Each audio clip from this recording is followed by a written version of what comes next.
The Rams got outrageously snubbed at NFL honors, and I'm going to tell you why. That's coming up next here on Locked On Rams. You are Locked On Rams, your daily Los Angeles Rams podcast. Part of the Locked On Podcast Network, your team every day.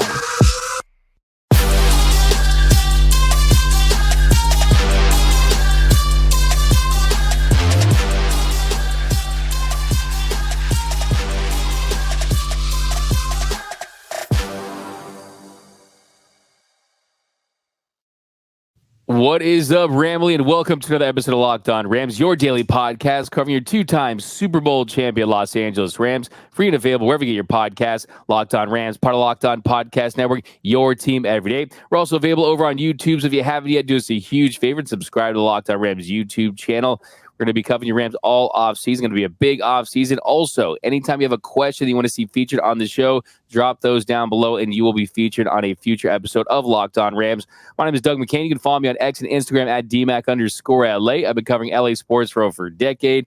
24/7 Sports, SI, Dodgers Nation. Now the Rams for Locked On. And as always, I'm joined by the Rams pre, half, and post-game show host for the Rams flagship radio station, ESPN 710 LA. He just finished his 8th season covering your Los Angeles Rams, the People's Champ, Mr. Travis Rogers. You can follow him on X at Travis Rogers. And on today's show, a loaded Super Bowl-themed Friday edition of Locked On Rams. We're talking about the greatest show on turf. Did the Rams get disrespected after getting shut out at NFL honors? Should Torry Hold be a Hall of Famer? Lots to cover on today's show. But first, this episode of Locked On Rams is brought to you by Gametime. Download the Gametime app, create an account, and use code LOCKEDON for $20 off your first purchase. Now, Travis, let's get right into it because Rams fans are not happy about the NFL honors yesterday. Kobie Turner, he doesn't win Defensive Rookie of the Year. Puka Nacua, he doesn't win Offensive Rookie of the Year. Torry Hold gets shut out of the Hall of Fame. Now, I want to start with Kobie Turner because that's the only one that really kind of grinds my gears because Will Anderson Jr., Jalen Carter, they finished on top of him. So he did not even finish in second place, and Turner finished third with a total of 95 points behind Anderson and Carter. He received 14 first-place votes. That was the same as Carter, but what really hurt him was of the 50 voters, only 23 of them didn't have them on their ballot at all. So 50 voters, 23 didn't even have Turner on their ballot. What sport are they watching when the guy that leads the league for rookies and sacks is not even on your ballot? Yeah, look, if I'm trying to figure out what happened, first of all, I'm with you, Doug. It's ridiculous. Look, had he finished second, you could kind of shrug your shoulders and say, okay, that Anderson got it. Okay, you don't love it, but you can kind of wrap your head around it. But to not be in the top two doesn't make any sense at all. As far as him being left off the ballot as frequently as he was, if I'm trying to be a detective, if I'm trying to figure out what it is that they weren't seeing or did see and didn't like or whatever, however you want to categorize that, I think oddly maybe playing with Aaron Donald worked against him.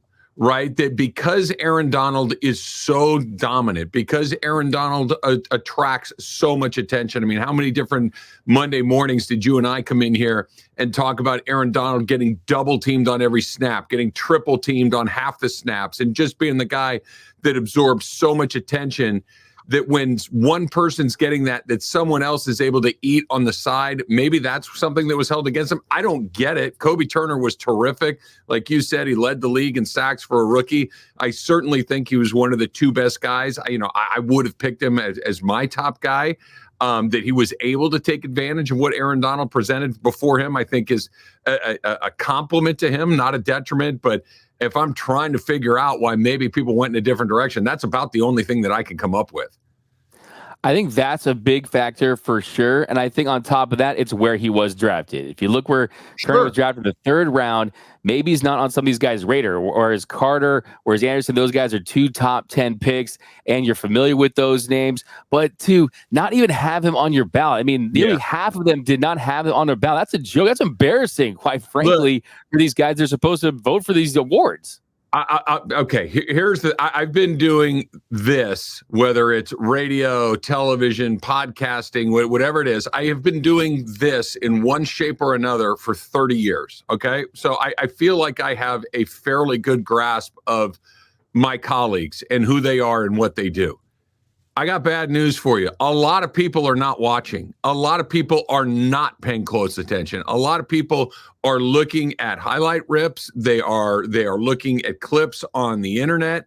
They are not watching games. They are not watching players who are, not guys that are maybe scoring a lot of touchdowns or showing up on SportsCenter or have, long Instagram highlight reels. They're not doing the work. Many of them are, many of them are not. So this could be one of those things where it's like, okay, like you said, D-Mac, these guys were picked high. I know they had good years. Here's this. Who else are people talking? Oh, Kobie Turner. Okay, fine.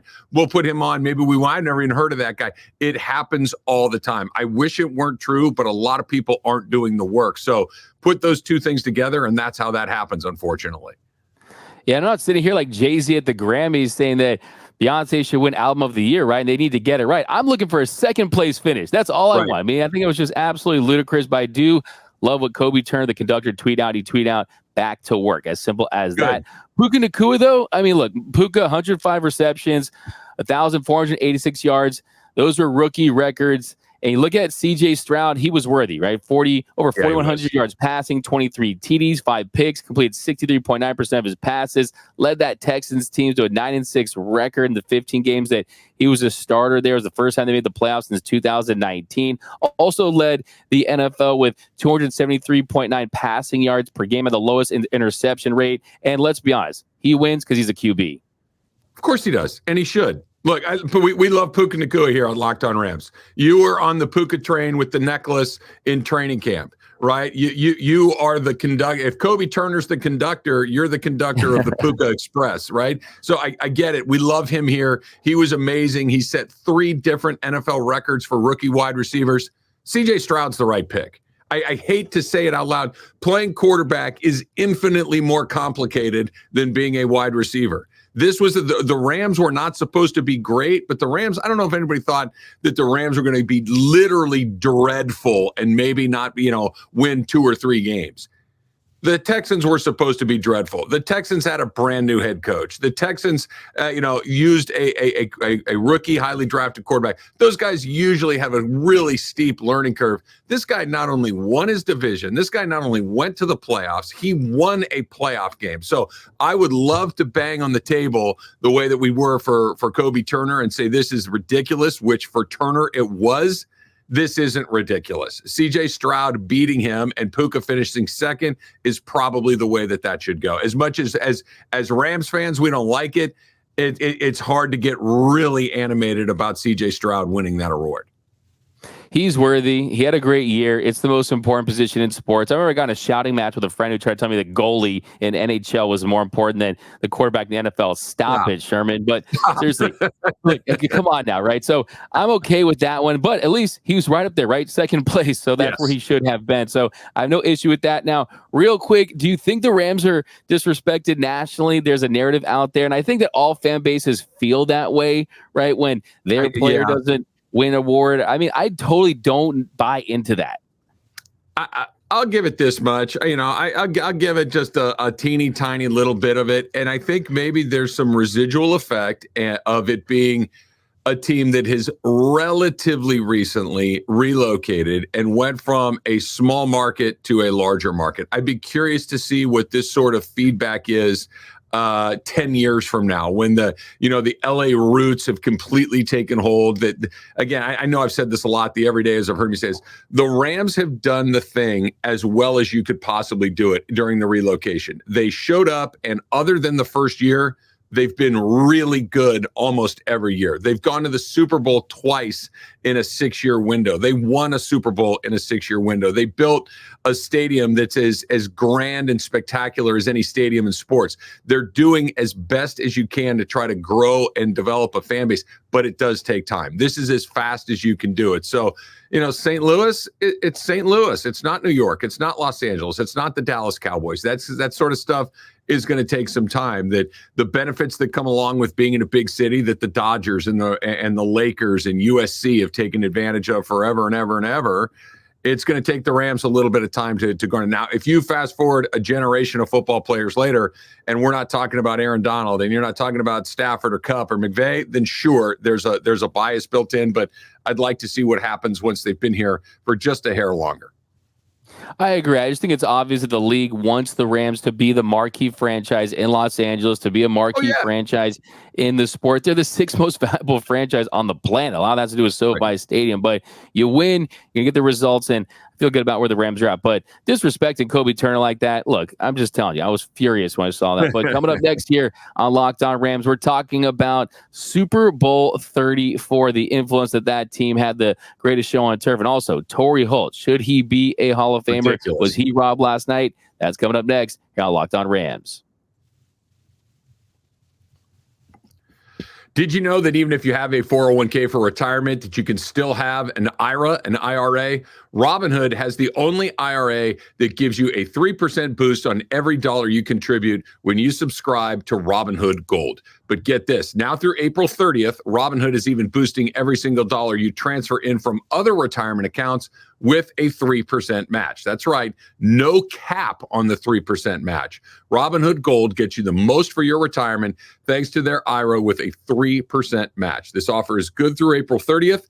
Get started at robinhood.com/boost. Subscription fees apply. And now for some legal info. Claim as of Q1 2024, validated by Radius Global Market Research. Investing involves risk, including loss. Limitations apply to IRAs and 401ks. 3% match requires Robinhood Gold for 1 year from the date of first 3% match. Must keep Robinhood IRA for 5 years. The 3% matching on transfers is subject to specific terms and conditions. Robinhood IRA available to U.S. customers in good standing. Robinhood Financial, LLC, member SIPC, is a registered broker-dealer.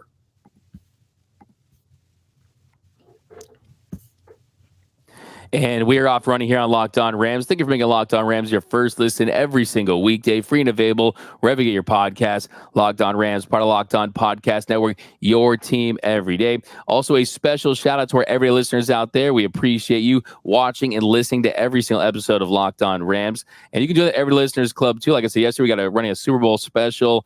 Membership is 100% free right now, so join that Everyday Listeners Club this week. Now, Travis, here in our second segment, we're talking about the greatest show on turf and that special team from 99 and 2000. Actually, in fact, it was the first game in high definition. It was the first HD game in Super Bowl history.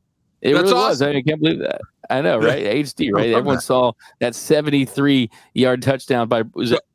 Okay, so real quick aside. When HD TV, I am not an impulse buy person. I am actually, as my friend Chris Morales likes to say, I squeeze a quarter so hard that the eagle screams. Okay, so that I am not somebody that throws money around. That's not my deal. The first time I saw HD TV, I'm like, I'm buying that. I don't care what it costs.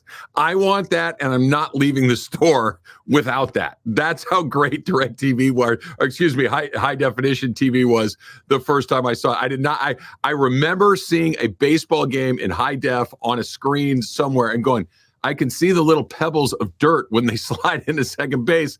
I'm buying this. That's the first Super Bowl ever. I love that little nugget. That's awesome. HGTV, man. Hey, just look at how everything is advanced so quickly. It's unbelievable. Yeah. And you look back at some of those highlights. But yeah, no, if it's TVs, I am splurging. I don't care if I have to live in like a cardboard box under a bridge. I'm getting the best TV possible. I have to starve myself for a month. But that team, when you look back, when you consider their influence and the fact that it really was the best turnaround. I mean, you're coming off a 4-12 season. Trent Green, he suffered that season-ending injury. A guy by the name of Kurt Warner, who we talked about yesterday, he was an unknown. He goes on to win NFL MVP, 41 touchdowns, 13 interceptions. You had the trade for Marshall Faulk, and it really became the team of that era. I don't care who your team was, you were picking the Rams in Madden, right? That was your squad, and it's really cool to see the Rams etched in history with not just a normal Super Bowl winner, but a Super Bowl winner that was against all odds, the greatest Cinderella story, a great game in general. We're talking about the Mike Jones and Kevin Dyson, and then also just Dick Vermeil just walking off into the sunset after that game. It was an incredible ride for that Rams team. It really was. And I'm glad you brought up the final play because, when this time of year, there seemed that you can't turn on a television, you can't flip open your laptop or your phone and not see a Super Bowl highlight rip, right? Where Lynn Swan's jumping through the air, or Joe Montana's hitting Jerry Rice, or John Elway's getting helicoptered into the end zone, or Malcolm Butler stepping in front of it's just play after play after play that you all know instantly. Santonio Holmes in the corner of the end zone, James Harrison, 99-yard touchdown, all that stuff. That play is always in there too. Mike Jones tackling Kevin Dyson in the open field. We need to specify this was not in a scrum, a rugby pile. Tackling him in the open field at the 1-yard line for a walk-off tackle. I mean, this wasn't a Hail Mary or one of those kicks that's getting bounced around all over the place. He caught a pass, he was running, and it looked like he was getting ready to go in for a walk-off touchdown to win this game. Mike Jones tackles him at the 1-yard line. If they run that simulation 100 times, I don't know, D-Mac, you tell me, how often does Kevin Dyson get in? 65 times? 70 times? It's way more than half, and Mike Jones made a Super Bowl winning tackle at the 1-yard line. Awesome. No, Travis, you know what's wild about that play? You can know what the end of the play is going to be and still watch the play. And when he catches it, your brain thinks he's going to score there. Right? It looks like he is going to get it. It's the definition of the longest yard. And it was a textbook tackle. You get him by the waist, and somehow just that tug. And it was obvious that he was short. There's there's delusional Titan fans out there that still think he was in for some weird reason. He's a 4-yard short. That's crazy, but that's they're ridiculous. Insane, man. Come on, man. Yeah. I'm delusional about some of my teams, but this was just some bad, crazy stuff right there. And then you see McNair crying after the game, and of course, Jeff Fisher. Sure. He's the coach for the Titans there. And my big theory, here's my big theory about that one, Travis.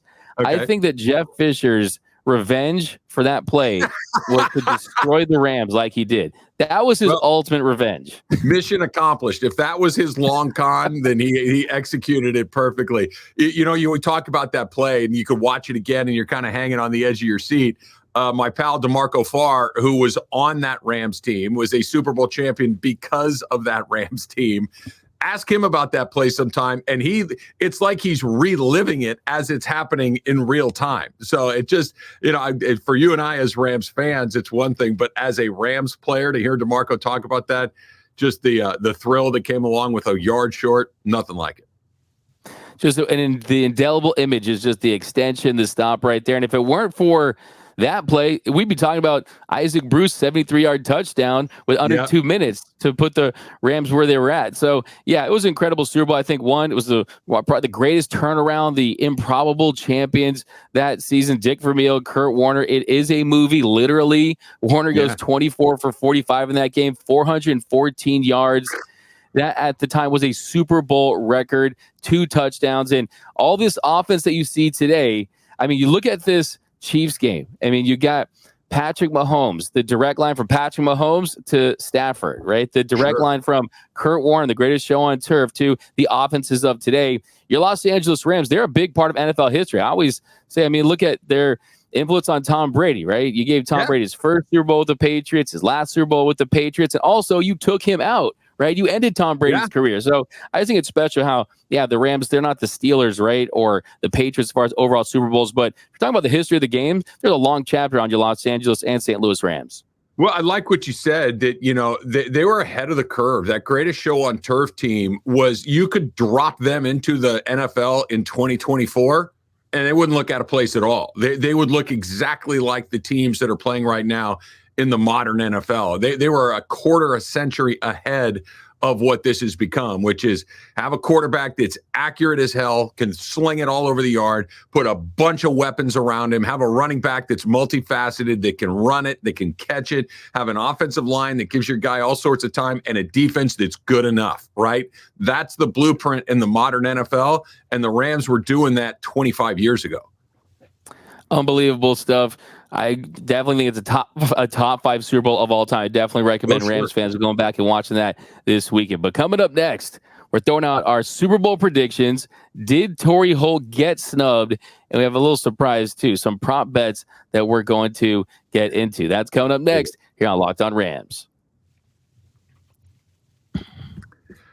Are you the kind of driver that likes to push things a little further? Ever wonder what adventure could be around the next corner? Our friends at Nissan have a lineup of SUVs with the capabilities to take your adventure to the next level. The 2024 Nissan Rogue. It's perfect for city drives and great escapes. Class exclusive Google built-in is always your updating assistant to call on for almost anything. Gone are the days of connecting your phone, Google Assistant, Google Maps, Google Play Store, all built right into the 12.3-inch HD touchscreen infotainment system, DMAC.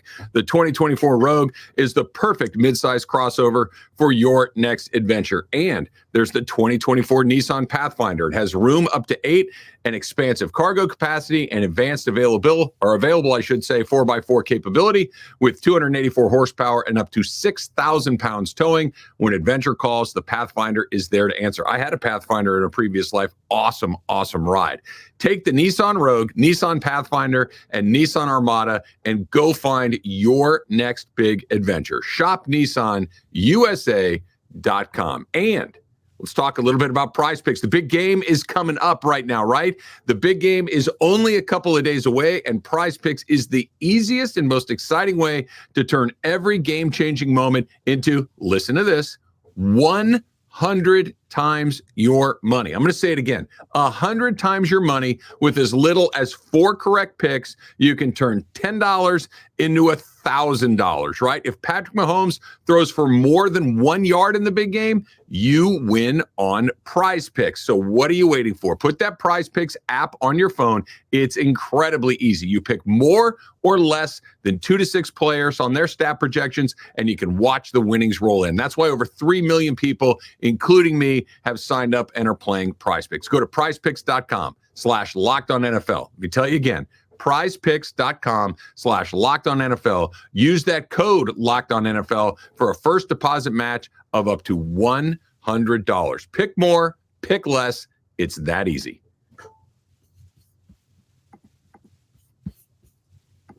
So I want to point out, I always wanted a yellow Nissan Xterra. When those first dropped, the yellow just popped. Yeah, those were fire, man. Nissan's always doing their thing, man. I have 3 kids, and we had a Pathfinder when they were little, and it was the best. All 3 kids, gaming system in the back, all the luggage to go on the Griswold road trips that we would go on, and it was awesome. Loved every second of it.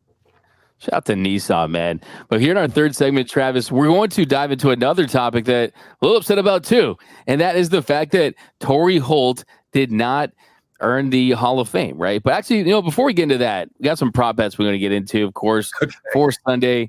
And I know you guys are going to be watching. Of course, we're not going to just have Taylor Swift hijack our show. We want to get you guys ready so you're not blindsided. But Taylor Swift will be hijacking your Super Bowl. Wow. And we got some prop bets here. Let's see. We got Will Swift be shown on camera during the game at least 6 times? No. Under. Will Swift make the Super Bowl? They're going to show her at least once for no reason, right? Maybe twice for no reason. But the only time they're going to show her additionally beyond the once or twice is if Kelsey does something big. So you got to, like, if he just catches a pass for a 4-yard gain, they're not cutting to Taylor Swift. He's got to get in the end zone. He's got to pick up a big first down. He's got to drop a ball. Like, something big has to happen. For that to happen 5 or 6 times seems like a lot to me. That seems like a lot too, but for some reason, I think that they're gonna probably feel the heat a little bit. They know that people are upset about it, that it's team Travis Kelce's girlfriend versus the freaking for the freaking 49ers out there, right? Yeah, but I do think that, look, everyone says, oh, it's Taylor Swift. It's not her fault. She's not asking for it. She's not telling them to show me, and she's not inviting them. Okay, if that's the case, then she should go and she should dress up as the Chiefs mascot. I want to see her dressed up as the KC Wolf, and then we won't have to worry about that. So I think that's a way to correct that. How about this? Will Swift be wearing a Travis Kelce jersey? Ooh. I'm going to say yes, but I don't love that because weren't they wearing like those jackets that Kyle Juszczyk's wife designed? That wouldn't count, right? It needs to be an actual like NFL logo jersey, not a homemade jacket. So I'm going to go no on that one because that just feels too obvious. Awesome. How about this one? Will she be seen holding up the Lombardi trophy if they win? Okay, look, I am not an anti-Taylor Swift person, nor am I a Swiftie, right? I am ambivalent on Taylor Swift. I don't really have a strong opinion one way or the other. She better not get her hands on that trophy, right? That can't. If the Chiefs win, here's who gets to touch the trophy. Andy Reid gets to touch the trophy. Whatever one of those Hunt people that owns the team, they get to touch the trophy. Patrick Mahomes gets to touch the trophy. Travis Kelce gets to touch the trophy. If Isaiah Pacheco wants to touch the trophy, and the ball boy gets to touch the trophy, the guy that tapes ankles gets to touch the trophy. Unless every wife and girlfriend of the players gets to hold the trophy, she goes last because she's the newest on the scene. No on the Lombardi trophy. See, the wild thing is Taylor Swift has made it very clear that 13 is her favorite number. And this is going to be Super Bowl 58. So if you add 5 and 8 together, you get 13. Oh, I mean, the 49ers are playing the game 4 and 9 together. That's 13. There's too many connections to 13. Okay, so I'm done with the Taylor Swift thing. Okay, sorry for the torture. I want to get back to the topic at hand. That is that Torry Hold is not in the Hall of Fame. And I think when you look at Torry Hold, for me, he's going to have to wait another year. He came up short in his 5th straight year as a finalist, his 10th year of eligibility, his 11-year career. You look at his productivity. 920 passes, 13,382 yards, 74 TDs, 10 seasons with the Rams, won a Super Bowl, 7 Pro Bowl appearances, a one-time All-Pro, a one-time second-team All-Pro, and no player in the NFL had more receiving yards from 2000 to 2010 than Holt, who had 12,594 during that decade. And guess what?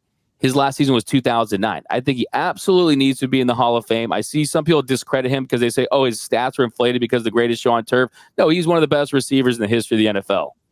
Look, I've been lucky enough to get to know Torry Holt a little bit over the last couple of seasons. He comes on the pregame show pretty regularly, once or twice a season for the last few years, and he is one of the nicest, most thoughtful, good dudes you're ever going to run into. I'm a huge fan. Put that aside. He deserves to be there based on what you just talked about. If you led the league for a decade, we're done. Right? Like you just said, if you led the league, I don't care what it is. If you led the league in rushing, in receiving yards, in touchdowns, in passing, and whatever, if you are the best player over a 10-year window, you absolutely deserve to be in the Hall of Fame. The thing that I think is working against Torry, unfortunately, is Kurt Warner was on that team. Isaac Bruce was on that team. Marshall Faulk was on that team. Orlando Pace was on that team. And so all of a sudden, you've got a handful of Hall of Famers that to just slot in there is challenging because it just feels like, oh, we've already put the whole team in. Okay, who cares? Because put the guys in that deserve to be in, and Torry Holt is certainly one of those guys. I'm certainly, I'm incredibly disappointed for him. I would stop short of calling him a friend. I don't know him well enough like that, but I certainly like him a great deal. I look forward to talking with him every year. I know how important it was to him, and I'm really bummed out that it didn't happen for him because A, tremendous human being, and B, a tremendous football player, and I feel really bad for him. He's going to get in. He has to get in. And I think you said it best is that era-specific, decade-specific, when all of your peers are around, he was one of the best in that crop. How about this? When he retired, he was 6th all-time receiving yards. He had 6 seasons in a row with 1,300-plus receiving yards. Only 2 receivers have done that in NFL history, Torry Holt and Julio Jones. Not Randy Moss, not Jerry Rice, not the greatest receivers of all time. So he has that under his belt. And also, he's a nice guy. I mean, I've never met him, obviously. Like you, I'm not a friend. I mean, he was my go-to guy in Madden. But you've heard stories about, there's a story where there was a lady who was having a panic attack in St. Louis in the parking lot because her tire was blown, and he changed her tire. I mean, come on, man. It says a lot about a guy. But honestly, getting back to it, Travis, before we end the show here, I mean, the date for the Super Bowl is February 11th, 2024. 2 and 11 together, that's 13. If you subtract 13 from 100, you get 87, which is the jersey number of Travis Kelce. It's going to be our 13th appearance at a Chiefs game this year. I mean, what the heck is going on for the Swifty Super Bowl? It's kind of officially over, but real quick, Super Bowl prediction. I'm going with Patrick Mahomes, Super Bowl MVP. I got the Kansas City Chiefs winning 26-17. I have the Chiefs too, for the simplest and I think most obvious reason there is. They got the best player, and they got the best player at the most important position. They've got Patrick Mahomes on their team. I'll take them. Now, Chiefs don't score a ton of points. They're not a team that's going to run up. They're not going to put up 35 or 40 or something, I don't think. So I think it's a relatively low-scoring game. I think you could see something similar to what you saw in the AFC Championship game against Baltimore. I'll give them a little bit more than that. I'll call it a 21-17.